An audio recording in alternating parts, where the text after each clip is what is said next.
Hey there folks, Elita-Legionarii here, and today I have another battle for you obviously. I'm going to be bringing out battles pretty consistently at the moment. I'm really in the commentary mood, so I'm going to make sure I keep bringing you plenty of commentary and take advantage of that.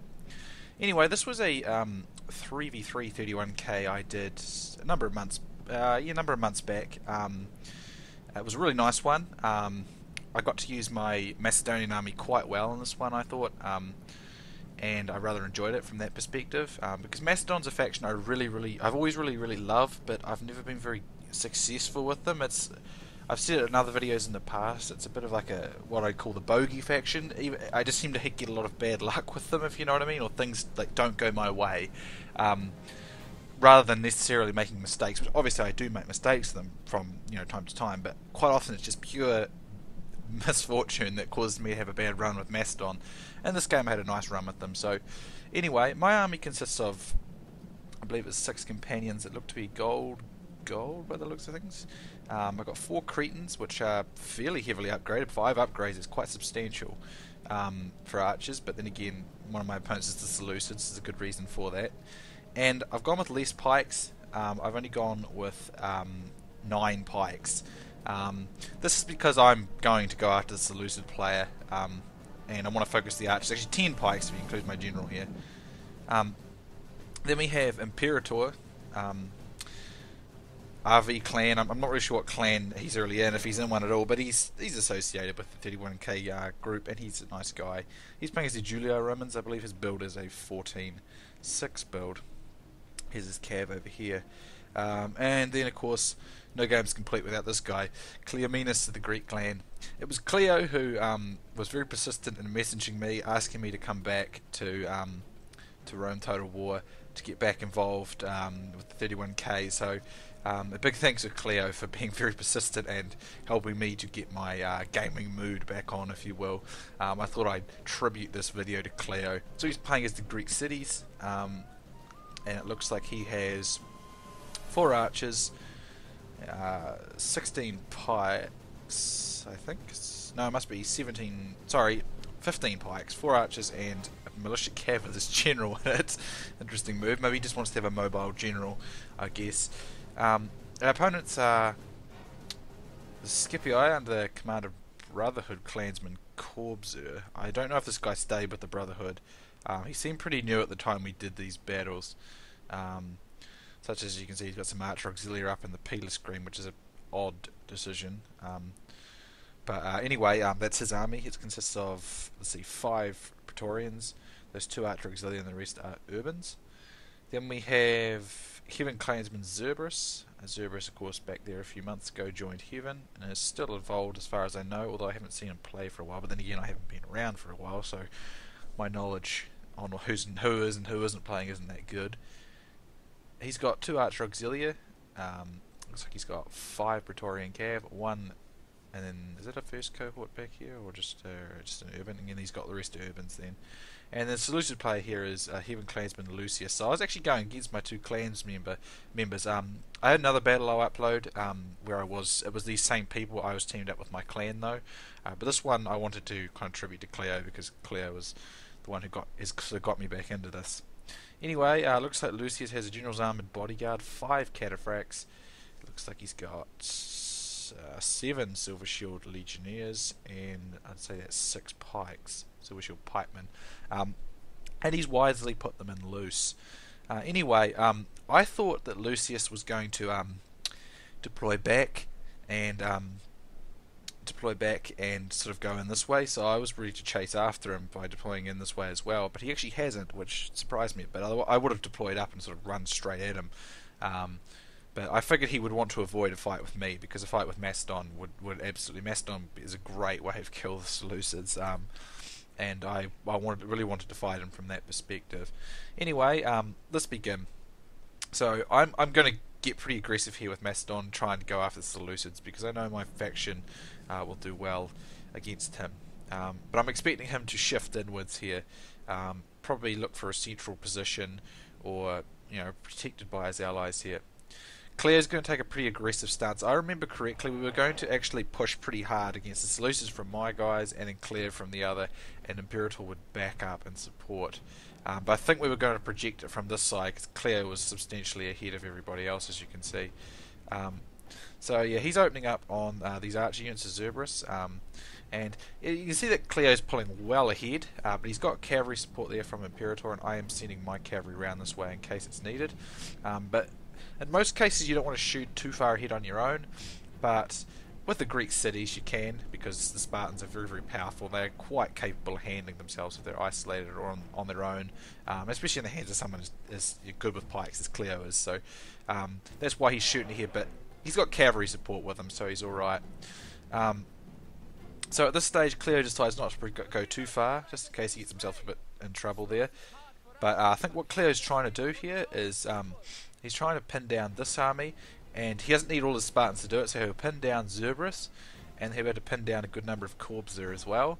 And then they've got cavalry support, and we can see that the Julii could come in and sandwich Zerberus here, and it would allow me to just go straight after the Seleucids. So at the moment I'm rushing up. I'm using my archers here, and I'm picking away at the Seleucids. As you know, the Seleucids are extremely vulnerable to archer fire. That's why I put quite a few upgrades into my Seleucid, into my Cretan archers here. So I'm ripping into his infantry already, and he's in loose formation, but it's still killing heaps of his guys. Now I made a bit of a blunder here. I sent all my cav over here, but I didn't protect my archers very well. So Lucius might be able to get into some of these archers here, so I'm going to just pull back, send my cav back. I don't need to send all of it, but I do. Not much point in sending it all back anyway, because General's armoured bodyguards are fast and I wouldn't be able to catch them. So over here, as you can see what I mean, Cleo's going to engage from this side, and as you can see the sandwiching technique's coming up, and Zerberus is in a pretty critical situation. And even if Corbza turns around to fight him here, Cleo can just turn his pikes around, because he certainly doesn't need all of them. So this is a really good start for us. I'm going to push up here and start really going for the Seleucids. I'm still shooting the crap out of them, and I'm actually going to move up a bit and start shooting the backs of these guys that turn to face Cleo as well, so it'll speed up their death as well. Over here, as you can see, the bit of a mistake here from Imperator. He's not protecting Cleo's archers. There's a job he needs to do, is to protect some of Cleo's archers there, because Cleo can do a lot of damage with his archers against the Seleucids to back me up there, but he's not getting enough support. So some of this cav needs to be over here to protect Cleo's archers. Unpause.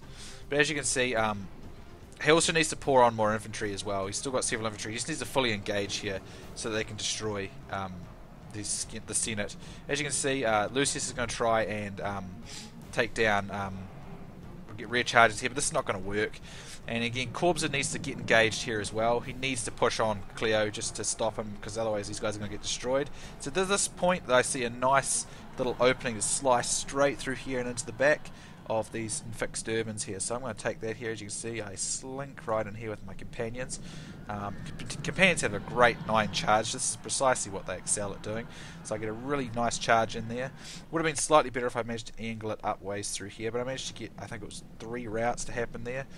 As you can see, the Seleucids are still there. For some reason I didn't rush my infantry up. I thought I did, but I didn't. But I am now.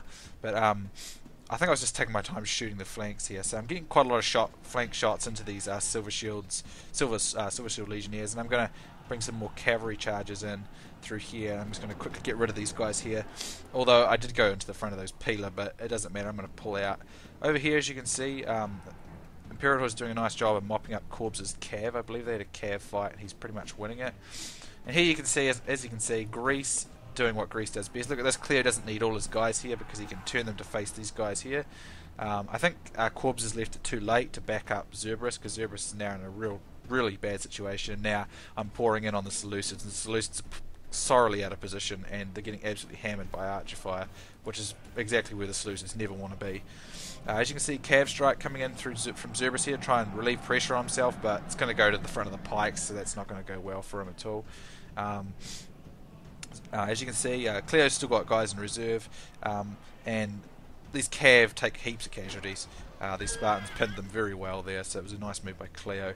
As you can see, I'm now pushed up with my pikes here, and I'm going to start pushing in on the Seleucids. I'm using my cav here just to look for more openings in the field. As you can see, a bit of a cav strike coming into the back of these Scipii units here by Imperator. Nice move, but he does want to watch for these cataphracts and these cav getting him, so he needs to pull back. But he's screening with infantry, so it's a very good move, backing himself. All the while, these guys are fixed on the Spartans, and they are going to lose that fight. As you can see, the Seleucid pikes start mass routing, as to be expected when faced with Macedon. They're no match for Macedon pikes. So that goes nicely. Over here, as you can see, I see that Imperator starts to take an engagement here. He gets a nice charge in. However, he does need to be very careful. He could be getting countered here, but he's using his infantry to screen that out. And I see that the cataphracts are going to come back, and they start to surround him here. He got off to a good start against the cataphracts, but he's going to get surrounded. In these close grind-out fights with the mace out, the cataphracts will win, so I recognise that could be a bit of a danger for him, especially if he gets hammered by these Scipii cav. So I'm going to bring in my cav for a charge. That 9 charge from my guys will cause a rout of the cataphracts there.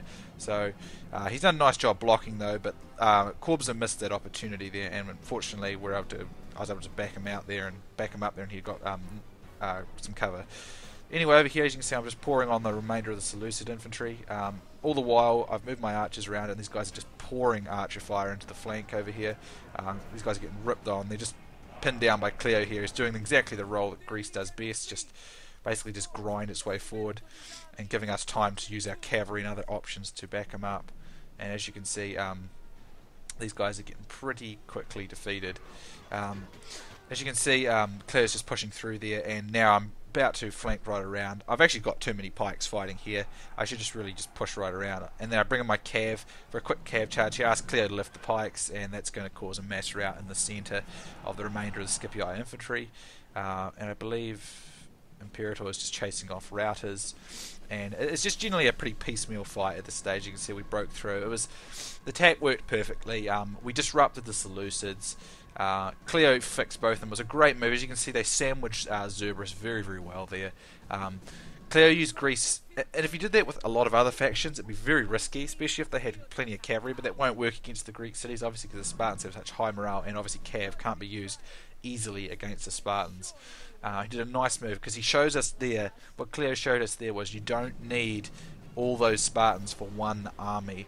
He basically was able to turn around and block Corbzer off, then pin down Zerberus and trap him, and then Imperator could come in and ensure that Zerberus was completely trapped, allowing me to go after and shoot up the Seleucids at ease, and have my cavalry just roaming around the battlefield looking for golden opportunities to strike, which I was able to do several times, which is really, really good for the companions. The companions are great charges, the 9 charge like that, and I was able to just keep them moving around the battlefield and find openings, which, you know, we pretty much had control of this battle most of the time. So I have 1370 with very, very minimal losses. Why I was rather pleased with this fight. I actually had a very easy fight though, in terms of infantry, and basically my archers just got to take their time shooting up the Seleucids.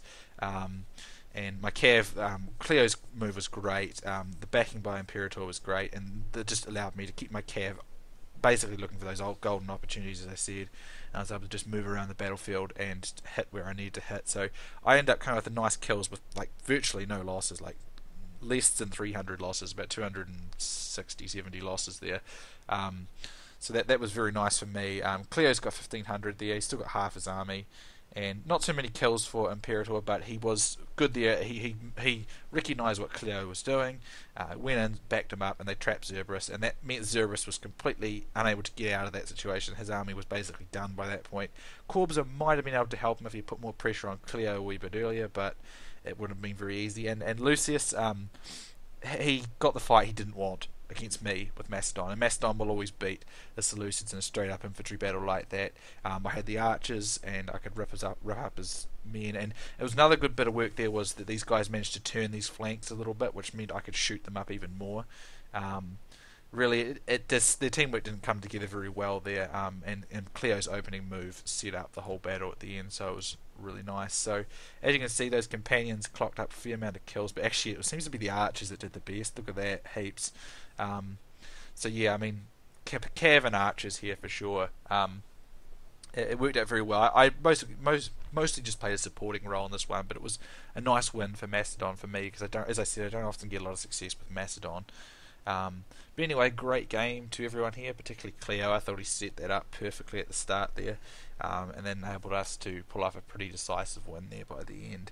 So great game to everyone. I hope you've enjoyed it, guys. I'll be bringing plenty more content to you fairly regularly, perhaps even for at least for the next few days. I'll probably put something up every day, if not every second day, just because I want to keep you guys interested, and I want to get back into the general commentary thing. As I said, I've got the mood for it, so hopefully you guys are enjoying it. So thanks again, guys, and I'll see you soon next time.